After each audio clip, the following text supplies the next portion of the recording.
Okay, so one of the things that we really want to focus on is being able to provide the correct units when you get an answer. And a lot of times, the free response questions are going to ask you to justify or provide correct units. And sometimes they give 1 point for the correct units, which if you can grab 1 point just by knowing the units, even if you don't know how to do the problem, you can still say, I'm not sure what the problem is, but here's my units and see what they give you. So let's think about this. Related rates. How can I tell which units are supposed to be for a given rate? So let's assume that we have units that are measured in centimeters, and then time is measured in seconds. So what are the units if I was to find volume? Well, we would get our answer, whatever that would be. And then volume is always units cubed. So in this case, it's centimeters cubed per time. So we're comparing volume per time, and that would be centimeters per second.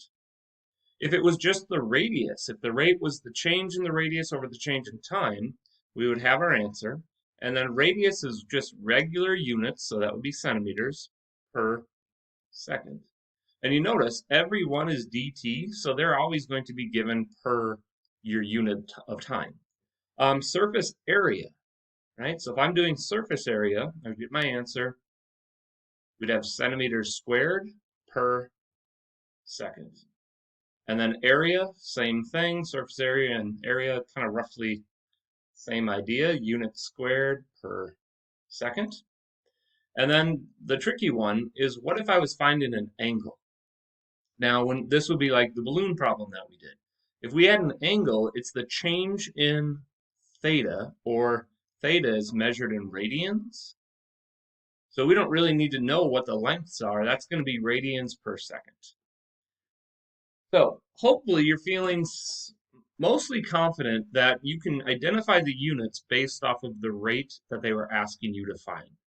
So like if they said, what's the change in, find the rate that the change in the surface area.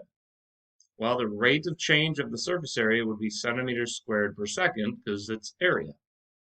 And find the rate that the volume is changing per time would be centimeters cubed per second.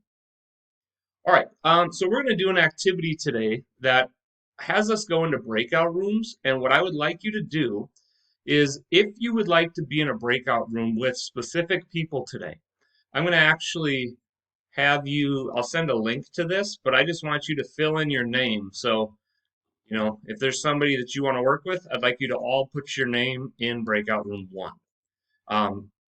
If you don't want to work with anybody and you want to work independently, that's fine. I encourage you to join a room, but you don't have to.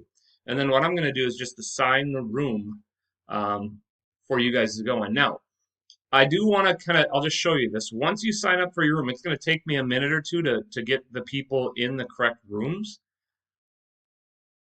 I'd like you to start thinking about problems 1 and 2. And when we go into breakout room, we'll go into breakout rooms and we'll do problem 1 and 2 here. You can read the problem, and then I want you to talk about it. Everybody's going to be working on their own. You do not have to fill anything out on this slide. I just have this slide so you guys can see the problems when you're in the breakout room. But we're going to go about 15 minutes for these 2 problems. And then we'll come back and we'll go over the answers to these 2. And then we'll go to breakout room 3, which is the train problem, and we'll do 8 minutes on that, and we'll go over it. And then I have breakout room 4, breakout problem. So we're going to do 4 problems today in the breakout rooms that you guys choose. All right, so open up your chat. I'm going to send this document to everyone. And so you'll need it just to see the problems, but please go ahead and fill out the breakout room if there's people you want to work with today. And I believe,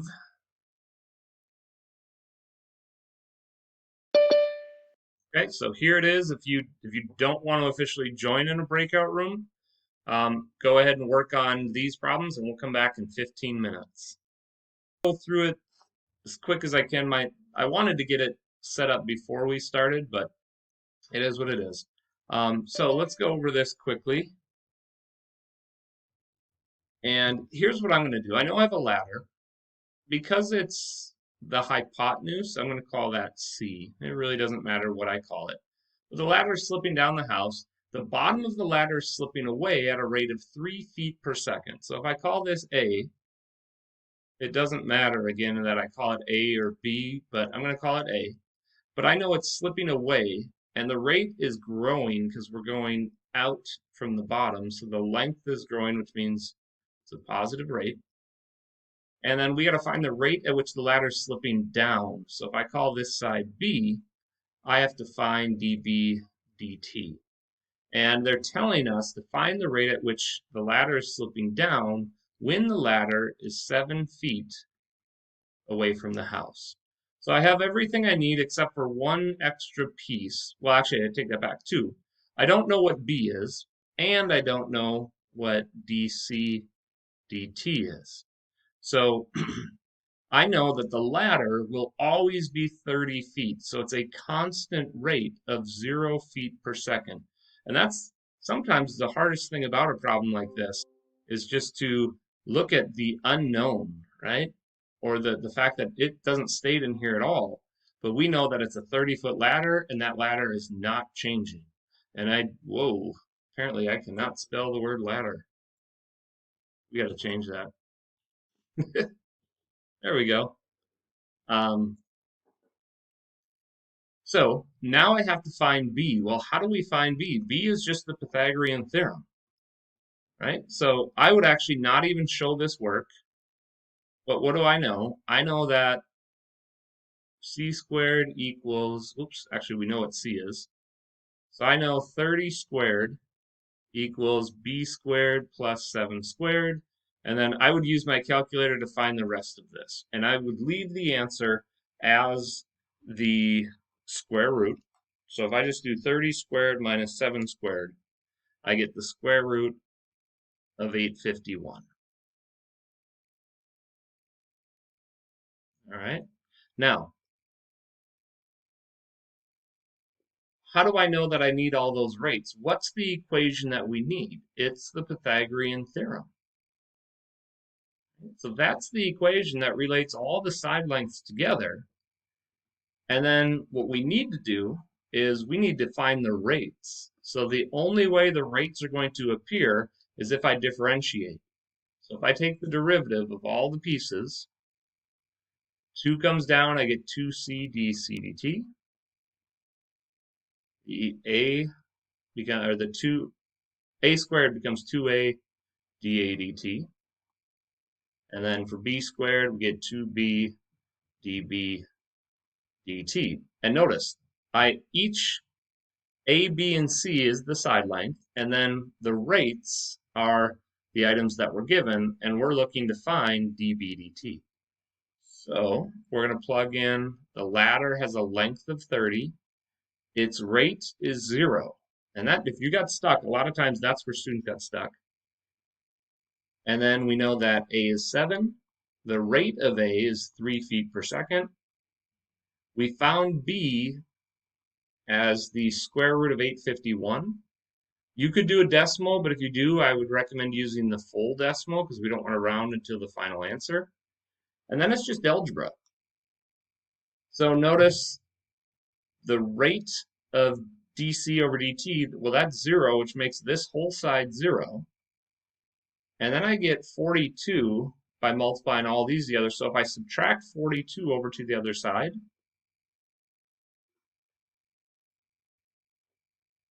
if I subtract the 42 over here, it gets negative 42 equals 2 times 8, the square root of 851. And then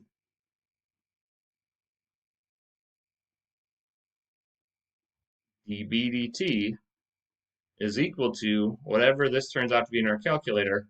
To be honest, I would just leave it like this because that's a better answer, and it doesn't require me typing anything into my calculator.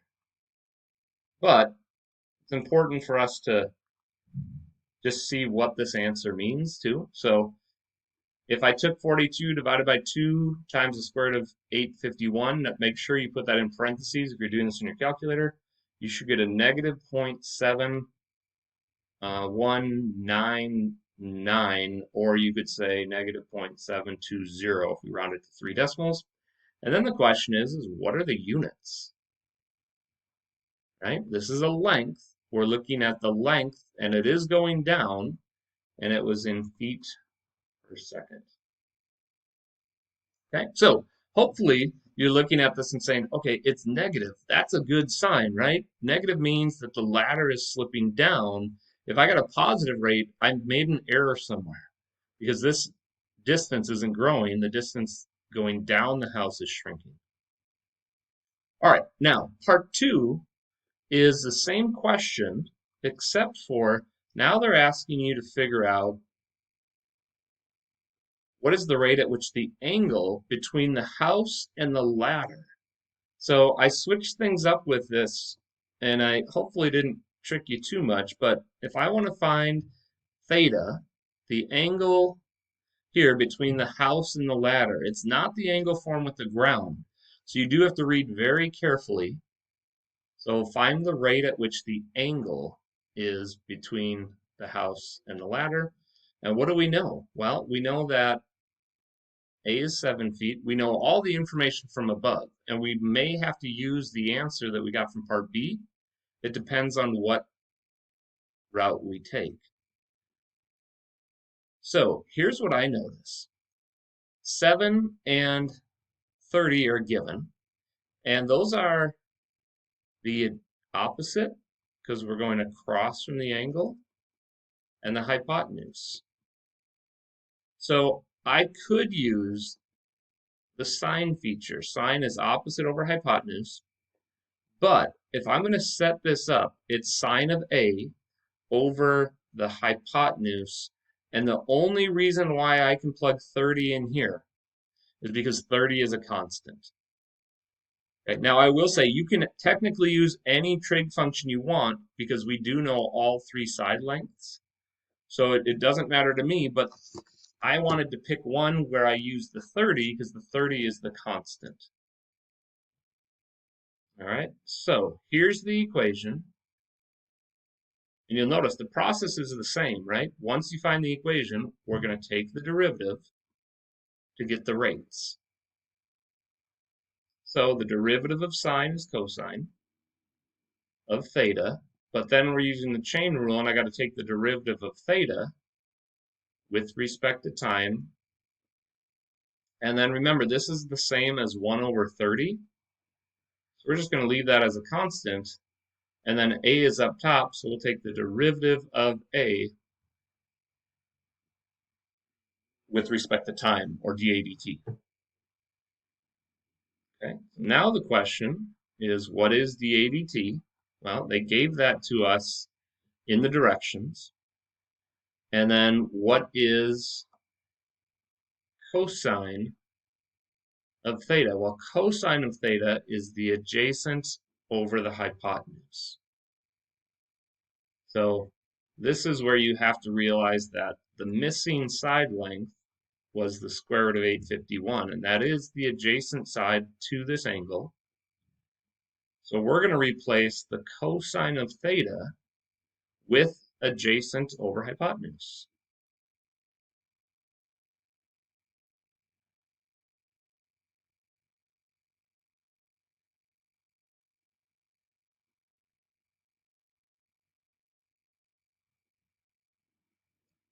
And then we're going to replace dA dt with, and I already forgot what it was, 3 feet per second. That was given in the instructions above. Okay, so we'll go to 3 there. I'm going to call that 3 over 1 because this will reduce.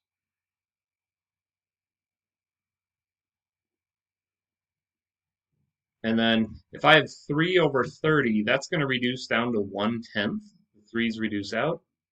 And then I need to get rid of the fraction square root of 851 over 30. So I'm going to times by the reciprocal.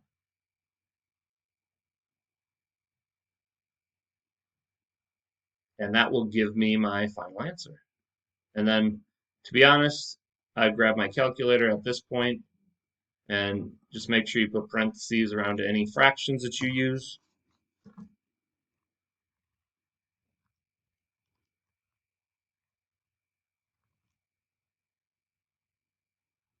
And really be careful with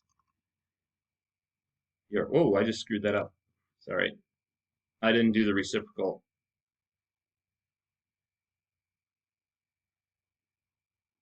There's my reciprocal. No, I did do that right. Sorry. I was looking at the wrong spot. Because then the 30s, oops,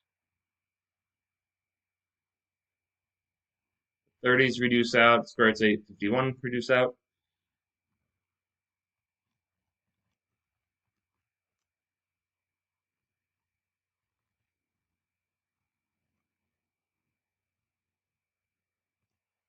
And we should get 0.103.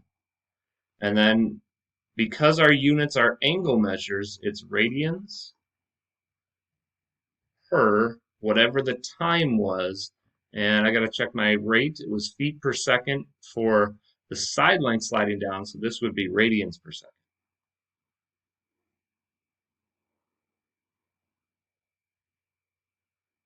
All right.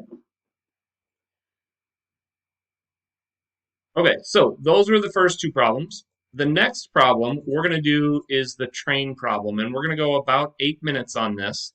Um, Draw a picture, come up with the equation that you need, take the derivative, and go ahead. So I'll reopen up. Some of you I put in an independent breakout room just to have a quick conversation. You don't have to jump into that, but if you were working with somebody, go ahead and join your breakout room, and we'll spend 8 minutes on this. All right, let's go over this problem here. And this is a very famous type of problem. And we've done these before, so we're going to go fairly quick. So here's what I'm thinking of. Two trains leave the same station. One is heading north, traveling at 75 miles an hour. So let's call this N for north. And then if it's N, its rate would be dN dt. And since it's growing at a rate of 75 miles per hour, that would be dN dt. And the eastbound train, so we can call this E. The eastbound train is traveling at a rate of 100 miles per hour. It doesn't really matter if you go north and if this picture is drawn super accurately or not. But we do have to take, in fact, they're asking us how quickly is the distance between the two trains changing. So I'm going to call this C because it's the hypotenuse. And then its rate is what we're looking for, dc dt. Well, the hard part about this problem is they don't tell me the distances for going north or east, but they do tell me how much time has passed. So I have to use the fact that if I travel for 3 hours at 100 miles per hour, 3 times 100 gives me a distance of 300 miles traveling east. And then if I go north at a rate of 75 miles an hour, well, 3 hours going at 75 miles an hour gives me 225 as my rate. So now this is dealing with the lengths of a right triangle. So we're looking still at Pythagorean theorem. So this is very similar to the latter problem. The only difference is it's dealing with trains, and we do know that if we take the derivative of both sides, the rates will appear.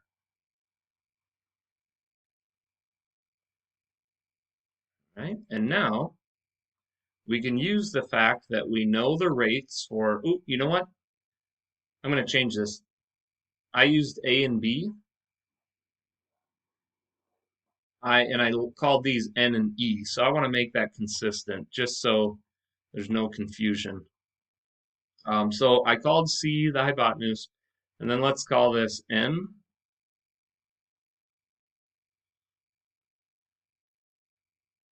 and E, right? North plus east will give me the distance between them when I square each and add them up. So this would be 2n dn dt plus 2e dE dt, and then I can add the rates, right? We know the rate which we're traveling north, we know the rate which we're traveling east, and then we also know the lengths at which they traveled. Right? We know north, we know east, and then we can fill in everything else that we know. Okay, so I run into a small problem with C. I got to find what C is. Well, C is Pythagorean theorem, and I'm going to take the lengths N and E. So remember, C squared is equal to 225 squared plus 300 squared.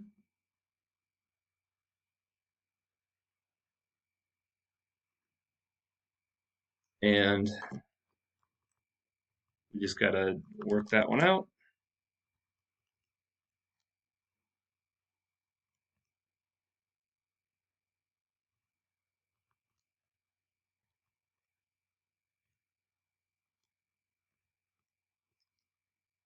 And actually, if I do the square root on this one, I end up with a pretty friendly number at 375. So I'm going to just take that.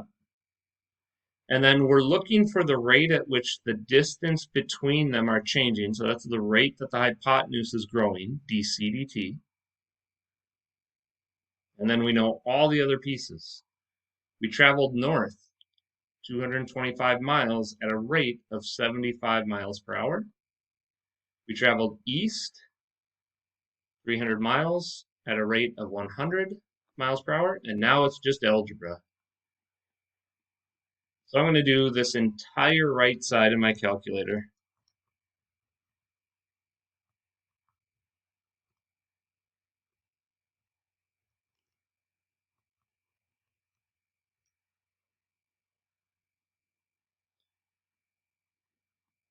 And then I know that 2 times 375 is 750. So instead of writing 750 times the rate here, I'm just going to divide by 750 on this side.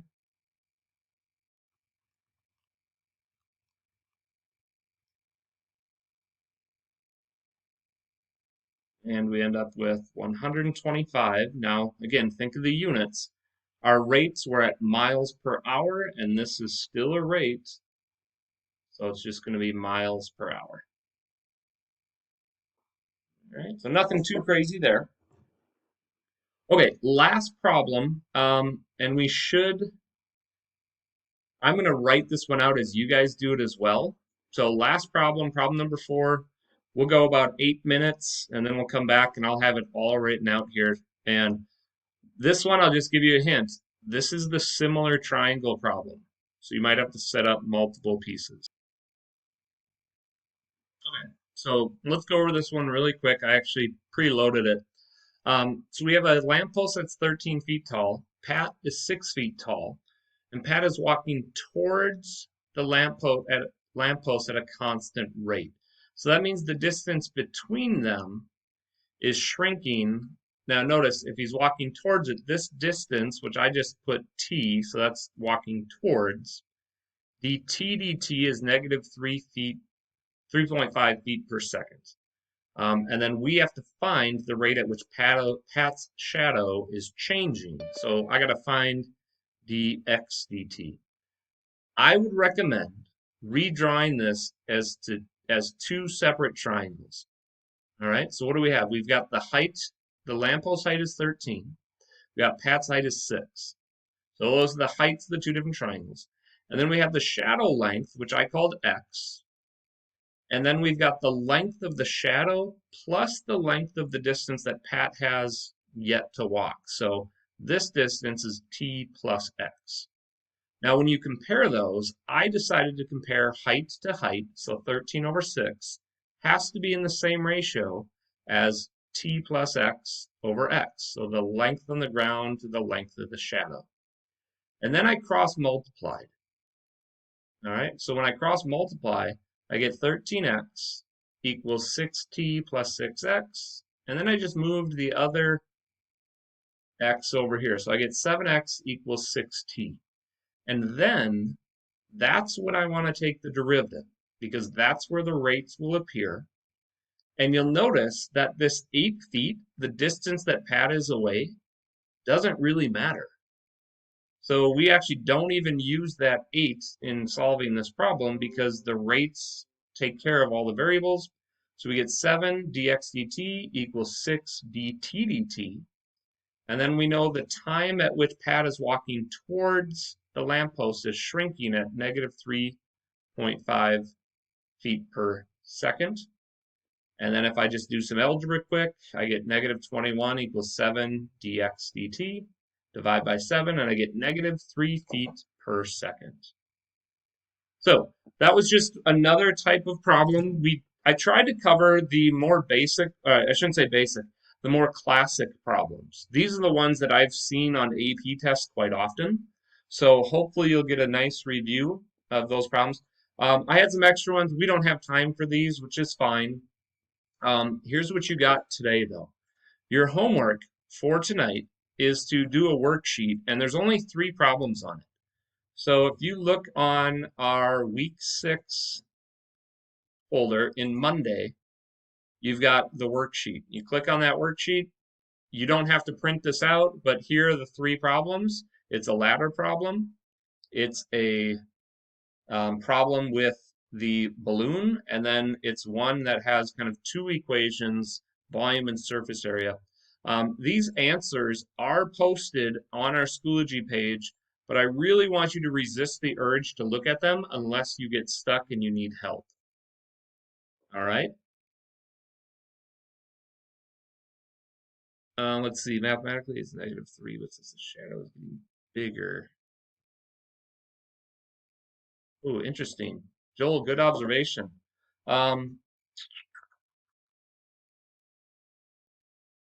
Thinking about our answer, the shadow is actually getting smaller. So it should be negative. Think of this. As Joel walks closer, watch this shadow length. As Joel gets closer, he's going to get closer here, and his shadow is actually going to start to shrink. So it should be negative because the shadow is getting smaller. It's kind of interesting. We've got to be careful. So this is correct because the shadow is decreasing in length. If Joel was walking out further, then this length would get longer, longer, longer, so the shadow would be growing, and that's when it's positive. So the negative is in the right spot. Okay, so 3 questions tonight. Hopefully they're fairly quick. Check your answers. On Wednesday, you're going to have to watch a video on Edpuzzle, and I'll have everything laid out for you in the folder. I'll be available from 1 to 2. If you have any questions today, stop on in. Those of you that need to do the remediation from the last test, please make sure you get that done, and you reach out to me if you need any help, or just email me when those are done. Have a great day.